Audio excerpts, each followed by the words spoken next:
And where does my authority come from? Because so many others seem to have authority and seem to be calling the shots in life. Where is mine coming from? So in the structure of the society you're in. So here's just some points to think about. You have authority because if you don't speak up for your family member, put them first, and fight for them, then you are going to be seen as not a worthy parent. The public expects parents to be advocates for their family member. If you don't stick up for your own, who is in some ways going to do that? So it's important to understand you have the authority granted to you by public perception that parents ought to be, their biggest fans of their children and the biggest advocates for them. So you're not going to get in trouble with the general public by putting your kids first. You probably care more and love this person than anybody on the planet.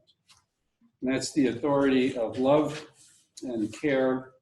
And again, it's inexplicable how many parents would literally die to protect their family member.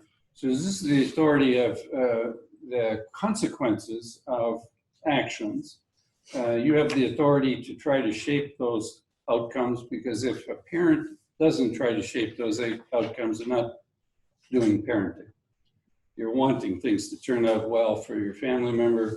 And anybody that says you shouldn't do that is asking you to be neglectful, and you don't want any part of that. Families also are expected to advocate for their family member. If your own people don't stick up for you, why should strangers do it? So it's a test really of your role and your commitment to advocate, and you have every right to do that.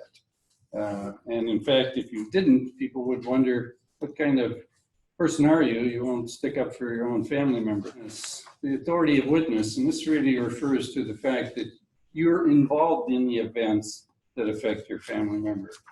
You're not some person that is unengaged and not present. So you have the authority of being a player in whatever unfolds, a witness. And that's a very powerful authority, because you can say, this person said this, and then that happened, and then that happened. And parents are typically witness to many, many things. Not just parents, but certainly as a family member, you're more likely to have the authority of witness, of being present as facts unfold. What families have is more of a global perspective on the person and their life. Other people come into your family member's life, but it's a slice of their life. You're one of the few people that would have the big picture. From day one, you see how everything connects up.